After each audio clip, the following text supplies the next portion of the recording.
സ്നേഹമുള്ള പ്രേക്ഷകരെ, നമ്മൾ അനേകം അധ്യായങ്ങൾ എടുത്തു കഴിഞ്ഞു. ഏതാണ്ട് 200ഓളം അധ്യായങ്ങൾ ഈ പ്ലാറ്റ്ഫോമിലും മറ്റ് പ്ലാറ്റ്ഫോമിലുമായിട്ട് നമ്മൾ ചെയ്തിട്ടുണ്ട്. അതെല്ലാം നമ്മൾ ജ്യോതിഷമോ അതുപോലുള്ള ബന്ധപ്പെട്ട കാര്യങ്ങളുമാണ് പറഞ്ഞുകൊണ്ടിരുന്നത്. ഇന്നത്തെ ഈ എപ്പിസോഡ് തികച്ചും വ്യക്തിപരമായ ഒരു കാര്യം പറയാനാണ് ഞാൻ ആഗ്രഹിക്കുന്നത്.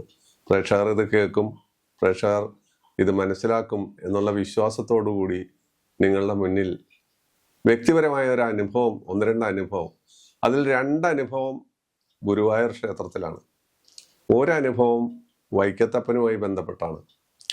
ഈ 2 ക്ഷേത്രങ്ങൾ എൻ്റെ 2 കണ്ണുപോലെ ഞാൻ സൂക്ഷിക്കുകയാണ്. കാരണം ഞാൻ താമസിക്കുന്നത് എറണാകുളം ജില്ലയിൽ നോർത്ത് പറവൂരിനടുത്ത് ചേന്നമംഗലം. ഇവിടെ നിന്ന് ടേപ്പ് വെച്ച് അളന്നാൽ വൈക്കത്തേക്ക് 60 കിലോമീറ്റർ, അതുപോലെ അളന്നാൽ ഗുരുവായൂർക്ക് 60 കിലോമീറ്റർ, കൃത്യം 60 കിലോമീറ്ററാണ് 2 സ്ഥലത്തേക്കും ഉള്ള ദൂരം. അപ്പോൾ എൻ്റെ വീടിൻ്റെ മുമ്പിൽ വൈക്കത്തപ്പൻ്റെതായ ഒരു ക്ഷേത്രമുണ്ട് ചേന്നമംഗലത്ത്. 365 ദിവസവും അവിടെ ചെന്ന് തൊഴുത് നമസ്കരിക്കും വെളുപ്പിന് 4:30 മണിക്ക്. അത് എൻ്റെ ജീവിതചര്യയാണ്. ഇതൊക്കെ എന്തിനു പറയുന്നു എന്ന് പറഞ്ഞാൽ, ഞാൻ ഈ കഥ തുടങ്ങുന്നതിന് മുമ്പാണ് ഇതെല്ലാം ആമുഖമായി പറയുന്നത്.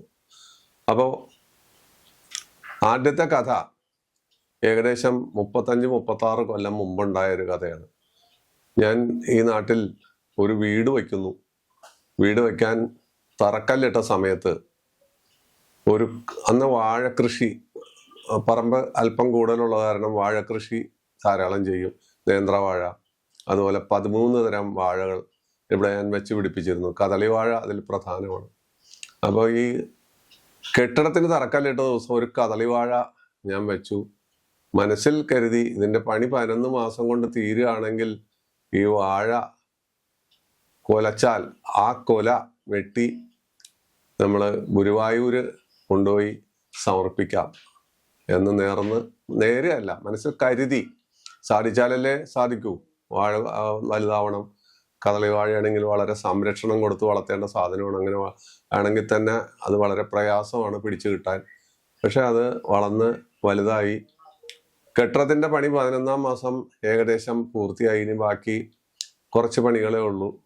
പണിക്കാർ പിരിഞ്ഞ ദിവസം നോക്കിയപ്പോൾ വാഴ കൊലച്ചിട്ടുണ്ട്. വാഴ കൊലച്ച് ഒരു കായ് പഴുത്ത് സുഗന്ധം പരത്തുന്നു. കാരണം കദളിവാഴ പഴുത്താൽ സുഗന്ധം വരും.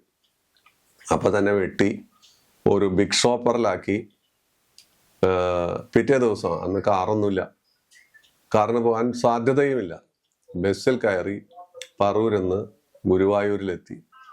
അന്ന് മൂത്ത മകൻ വസന്തിന് ഏകദേശം 5 വയസ്സുണ്ട്. 2ാമത്തെ മകൻ ഒക്കത്തെടുക്കുന്ന 1 വയസ്സുള്ള കുട്ടിയാണ്, ഹേമന്ത്. അങ്ങനെ ഞങ്ങൾ അവിടെ ചെന്നു. ഗുരുവായൂർ ചെന്നപ്പോൾ സാധാരണ ഇന്നത്തെ ഗുരുവായൂർ പോലെ അന്ന് ഗുരുവായൂർ തിരക്കുള്ള സ്ഥലമായിരുന്നില്ല. ഈ 35-36 കൊല്ലം മുമ്പ് അവിടെ ജനപ്രളയമാണ്, കുചേല ദിനമാണ്. അവിൽപ്പൊതിയുമായി ഭക്തജനങ്ങൾ ഇങ്ങനെ ഉറുമ്പ് ചാലിട്ട ജാതി പോവുകയാണ്. ഞങ്ങൾ ഈ കദളിക്കൊല സോപാനത്തിൽ സമർപ്പിക്കണം. അവിടെ ഈ കൊച്ചു കുഞ്ഞിനെയും തോളത്തിട്ട് എങ്ങനെ പ്രദക്ഷിണം വയ്ക്കുകയാണ്. ഒരു നിവൃത്തിയുമില്ല. കുട്ടിയാണെങ്കിൽ വിശന്നിട്ട് പാല് കുടിക്കാനോ മറ്റേതിനൊക്കെ വേണ്ടിയിട്ട് കരയാനും തുടങ്ങി. പല പ്രദക്ഷിണം കഴിഞ്ഞിട്ടും ഏത് വശത്തു കൂടി കയറണം, എന്ത് ചെയ്യണമെന്ന് ഇതി കർത്തവ്യത മൂഢത എന്നൊക്കെ പറയുന്ന രീതിയിലുള്ള ഒരു അവസ്ഥയിൽ നമ്മൾ എത്തിയിരിക്കുകയാണ്. അവസാനം ഞാൻ പറഞ്ഞു, കദളിക്കൊല നമുക്ക് കൊടിമരത്തിന്റെ മുന്നിൽ സമർപ്പിച്ച് പോകാം, അല്ലാതെ എന്ത് ചെയ്യും. അങ്ങനെ അത് പറഞ്ഞു. ഒരു പ്രദക്ഷിണവും കൂടി വയ്ക്കുമ്പോൾ ഉണ്ട്, ഏതോ ഒരു നടയിൽ നിന്ന് ഒരു മഞ്ഞ വസ്ത്രം ധരിച്ച ഒരാൾ വന്നിട്ട് ഞങ്ങളോട് ചോദിക്കുകയാണ്, ഞാൻ 2 ഭാര്യയുണ്ട്, 2 കുഞ്ഞുങ്ങളുണ്ട്, എന്താണ് നിങ്ങൾ ഈ ബാഗുമായിട്ട് ഇങ്ങനെ കുറേ സമയമായല്ലോ കറങ്ങുന്നു, എന്താണിത് എന്ന് ചോദിച്ചു. അപ്പോൾ ഞാൻ പറഞ്ഞു, ഇങ്ങനെ ഞാൻ നട്ടു വളർത്തിയ ഒരു കദളിയാണ്, ആ കദളിക്കൊല ഇവിടെ സമർപ്പിക്കണമെന്നുണ്ട്, ഒരു നിവൃത്തിയില്ല, ഏതിലേ പോകണം, എങ്ങനെ കയറണം, ഈ ജനസമുദ്രത്തിൽ എന്ത് ചെയ്യണമെന്ന് അറിയില്ല. അങ്ങനത്തെ അവസ്ഥയില്ല. ആ മനുഷ്യൻ വേഗം പറഞ്ഞു, സാരില്ല, വരൂ, ഇതിലേ വരൂ എന്ന് പറഞ്ഞൊരു വാതില്, ഏത് വാതിലാണെന്ന് ഇപ്പോഴും എനിക്ക് ഓർമ്മയില്ല. 36-37 കൊല്ലം മുമ്പ് നടന്ന സംഭവമാണ്. വാതിൽക്കൽ കൂടി കയറ്റി ഭഗവാന്റെ മുമ്പിൽ സോപാനത്തിൽ വെച്ചോളാൻ പറഞ്ഞു. വെച്ചോളാൻ പറഞ്ഞ് ആ മനുഷ്യൻ അപ്രത്യക്ഷനായി. ഞങ്ങൾ വെച്ചു, സങ്കടങ്ങളൊക്കെ പറഞ്ഞു, തൊഴുതു. പുറത്തേക്ക് ഇറങ്ങിയപ്പോ ഞാൻ പറഞ്ഞു, ആ മനുഷ്യനെ ഒന്ന് കാണണ്ടേ. അന്ന് 10 റുപ്യാന്ന് വെച്ചാൽ വലിയ തുകയാണ്. ഒരു ദിവസം കഴിയും 10 രൂപ കൊണ്ട്. 37 കൊല്ലം മുമ്പ് മസാല ദോശയ്ക്ക് 1 രൂപ 1.5 രൂപയേ ഉള്ളൂ ഗുരുവായൂർ.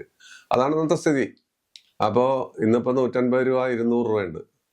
അപ്പോ അദ്ദേഹത്തിന് ഒരു 10 റുപ്യ നമ്മൾ കൊടുക്കണ്ടേ എന്ന് പറഞ്ഞ് ആ പരിസരം മുഴുവൻ വീണ്ടും തപ്പിയിട്ടും ഈ വ്യക്തിയെ കണ്ടില്ല.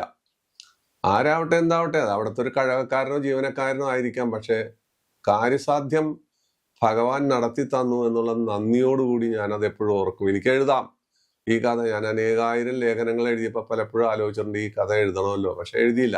കാരണം അത് നമ്മളുടെ ആ ആംഗിളിൽ നിന്ന് മാറിപ്പോവും ഇത്തരം കഥകൾ എന്നുള്ളത് കൊണ്ട് ഞാനത് എഴുതിയില്ല. അങ്ങനെ ആ സംഭവം അവിടെ അവസാനിച്ചു. ഇപ്പോൾ ഈ അടുത്ത ദിവസം എന്ന് വെച്ചാൽ ജനുവരി 9 2026 ജനുവരി 9 ഈ പറയുന്ന കുട്ടി, ഒക്കത്തെടുത്ത് കരഞ്ഞിരുന്ന ആ കുട്ടി വലുതായി, വിവാഹം കഴിഞ്ഞു. 5 കൊല്ലം കാത്തിരുന്നാണ് അവനൊരു കുട്ടി ഉണ്ടായത്. പെൺസന്താനമാണ്. അവനും ഭാര്യയും ഞാനും ഭാര്യയും എല്ലാം ഒരുമിച്ച് ഗുരുവായൂർ എത്തുകയാണ്. ഗുരുവായൂർ അതിനിടയിലൊക്കെ പോകാറുണ്ട്, ചെല്ലാറുണ്ട്, തൊഴുത് പോരാറുണ്ട്. ഗുരുവായൂർ അതിനിടയിൽ ഒരുപാട് സ്വാധീനങ്ങളും വന്നു. പല ബോർഡ് മെമ്പർമാരും എനിക്ക് സുഹൃത്തുക്കളായി. അവിടുത്തെ ജോലിക്കാർ പലരുടെ സുഹൃത്തുക്കളായി. ഇപ്പൊ സൂപ്രണ്ടായിരിക്കുന്ന സത്യൻ ഏറ്റവും അടുത്ത സുഹൃത്താണ്. അദ്ദേഹം എന്തുപകാരം വേണമെങ്കിലും കൈവെള്ളയിൽ എടുത്തുകൊണ്ട് അകത്ത് നിർത്തി തൊഴുവിക്കും. പക്ഷെ ഞാൻ ചെയ്യാറില്ല. കുചേലനെ പോലെ പുറത്തു നിന്ന് തൊഴുന്നതാണ് എനിക്ക് ഇഷ്ടം എന്ന് പറഞ്ഞ് ഭഗവാനെ കണ്ടു പോരലാണ് പതിവ്. അപ്പോ ജനുവരി 8 സന്ധ്യയ്ക്ക് ഇവിടെ നിന്ന് പുറപ്പെട്ട അവിടെ നല്ല പോഷായിട്ടുള്ള മുറിയൊക്കെ എടുത്ത് താമസിക്കാന്ന് പറഞ്ഞപ്പോഴും ഞാൻ പറഞ്ഞു ഞാനില്ല, ആരോഗ്യ പ്രശ്നങ്ങളുണ്ട്. പക്ഷെ അവൻ സമ്മതിച്ചില്ല. ഞങ്ങളെല്ലാവരും കൂടി പോയി. രാവിലെ അവരെല്ലാം വൈകുന്നേരം തൊഴുതു, നിർമാല്യം തൊഴുതു. അത് കഴിഞ്ഞ് രാവിലെ ഞങ്ങള് തൊഴുവാൻ വേണ്ടി വന്ന് തൊഴുതു. പായസം കൗണ്ടറിന്റെ അടുത്ത് എൻ്റെ ഭാര്യ ക്യൂ നിൽക്കുകയാണ് പായസവും അതുപോലെ കളഭവും വാങ്ങാൻ. നോക്കിയപ്പോൾ കയ്യിൽ ബാഗിലുണ്ടായിരുന്ന ഒരു ചെറിയ ബാഗ്. അതിനു മുമ്പ് ഗണപതി കോവിലിൽ, കന്നിമൂലയിലുള്ള ഗണപതി കോവിലിൽ, തെക്ക് കിഴക്കേ മൂലയിലുള്ള ക്ഷേത്രത്തിന്റെ മൂലയിലുള്ള, തെക്ക് കിഴക്കേ മൂലയിലുള്ള ഗണപതി കോവിലിൽ നാളികേരം കുറെ വാങ്ങി മകനടിച്ചു. ആ സമയത്തായിരിക്കാം കയ്യിലുണ്ടായിരുന്ന പണം അടങ്ങിയ, പണം മാത്രമല്ല കാറിന്റെ കീ, ആധാർ, ഹോട്ടലിന്റെ കീ അല്ല, ഹോട്ടലിലേക്ക് പ്രവേശിക്കുക, ആ ഹോട്ടലിൽ പ്രവേശിക്കുന്ന ഒരു പ്രത്യേക കാർഡ് പോലത്തെ സാധനം ഇട്ടിട്ടാണ് അകത്തേക്ക് പ്രവേശിക്കുന്നത്.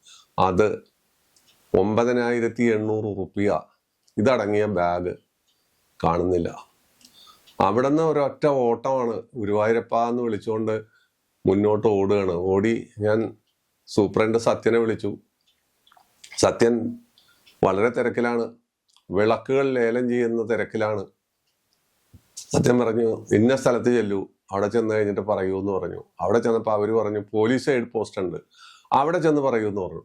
ഞങ്ങൾ ഓടി കരഞ്ഞുകൊണ്ട് അവിടെ എത്തിയപ്പോൾ ഏതോ ഒരു കൊച്ചുകുട്ടി ഈ ബാഗ് അവന് കിട്ടിയിട്ട് അത് പോലീസിൽ ഏൽപ്പിച്ചു. പോലീസ് അത്ഭുതപ്പെട്ട് ചിരിച്ചുകൊണ്ട്, പോലീസ് അവിടെ ഇരിക്കുന്ന 2 പോലീസ് ഓഫീസർമാരും നിങ്ങൾ സത്യത്തിൽ ഭാഗ്യവാന്മാരാണ്, ഇങ്ങനെ ഒരു സംഭവം ഇവിടെ സംഭവിക്കാറില്ല.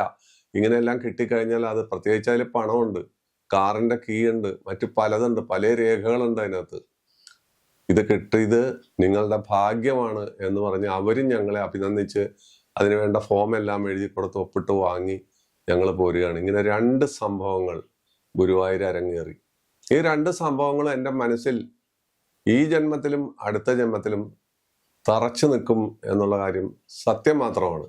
ഈ സത്യം ഞാൻ പ്രേക്ഷകരോട് പറയുന്നത് എന്തിനെന്ന് വെച്ചാൽ, ഓരോ ക്ഷേത്രത്തിലും ആ ഈശ്വരമൂർത്തി നമ്മൾ അകത്ത് കയറി തൊഴുതില്ലെങ്കിലും എവിടെ നിന്നാലും നമ്മളെ കാണുന്നു, നമ്മുടെ വിഷമങ്ങൾ അവർ അറിയുന്നു, അത് നമ്മളെ വിഷമിക്കാതെ പരിഹരിക്കുന്നു.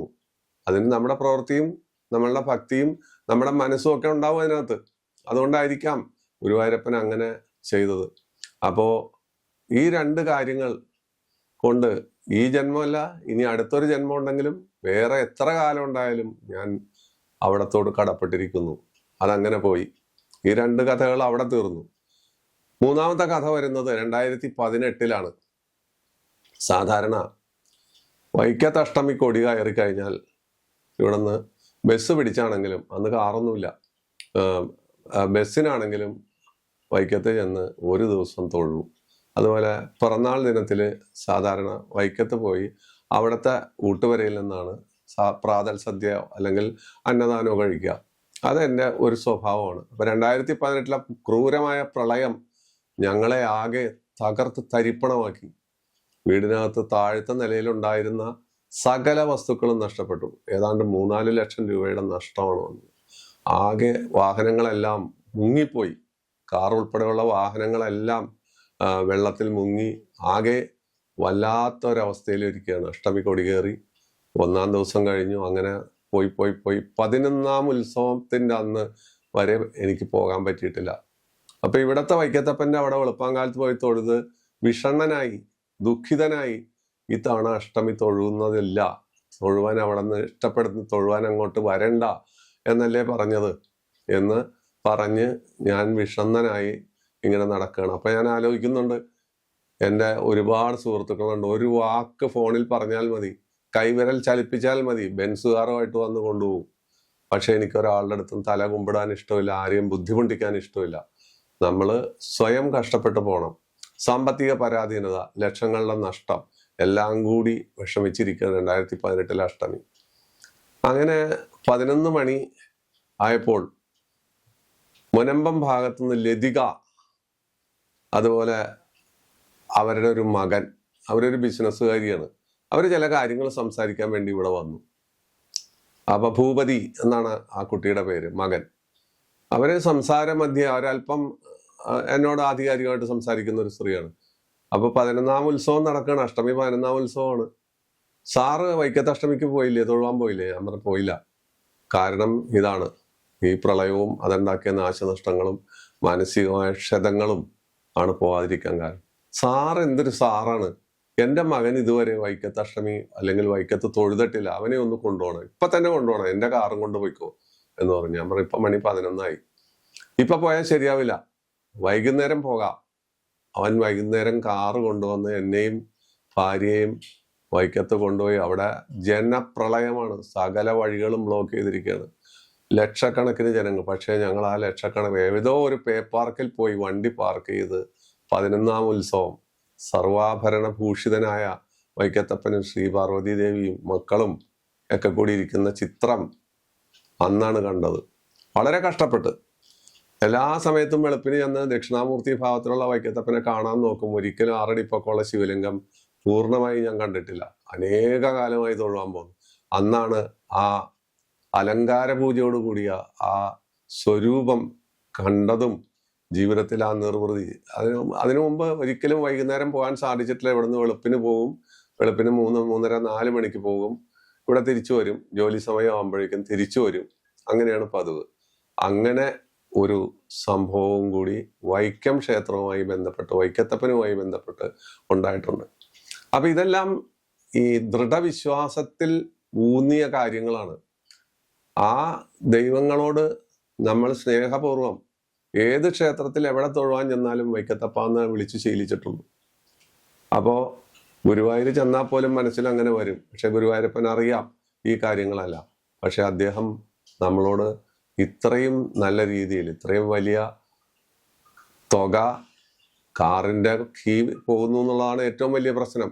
ആ കീ തിരിച്ചെടുത്ത് വീണ്ടും വന്ന് അവിടെ ചെന്ന് കാറ് കൊണ്ടുവരണമെങ്കിൽ പെടേണ്ട പാട്, ഹോട്ടലിലെ മുറി 1 മണിക്ക് ഒഴിഞ്ഞു കൊടുക്കേണ്ടത്, ഒഴിഞ്ഞില്ലെങ്കിൽ ഉണ്ടാകുന്ന ബുദ്ധിമുട്ടുകൾ, ആധാർ മുതലായ സാധനങ്ങൾ നഷ്ടപ്പെട്ടാൽ ഉണ്ടാകുന്ന ബുദ്ധിമുട്ടുകൾ, ഇതെല്ലാം പുഷ്പം പോലെ പരിഹരിച്ച് നമ്മളെ രക്ഷിച്ച് ഇങ്ങനെ കൊണ്ടുവന്നു എന്നുള്ള സത്യമാണ് എനിക്ക് പറയാനുള്ളത്. ഇത് വിശ്വാസികൾക്ക് വേണ്ടിയുള്ള ഒരു എപ്പിസോഡാണ്. യുക്തിവാദികൾക്കോ അല്ലെങ്കിൽ മറ്റുള്ളവർക്കോ വേണ്ടിയുള്ള ഒരു എപ്പിസോഡല്ല. അപ്പോൾ നമ്മൾ വിശ്വസിക്കുന്ന ദൈവം എപ്പോഴും നമ്മുടെ കൂടെ ഉണ്ടെന്നുള്ള സത്യം ഞാൻ ഉറക്കെ ലോകത്തോട് വിളിച്ചു പറഞ്ഞ് തൽക്കാലം ഈ അധ്യായം ഇവിടെ അവസാനിപ്പിക്കുന്നു. നിങ്ങൾക്ക് നന്ദി, നമസ്കാരം, വിട.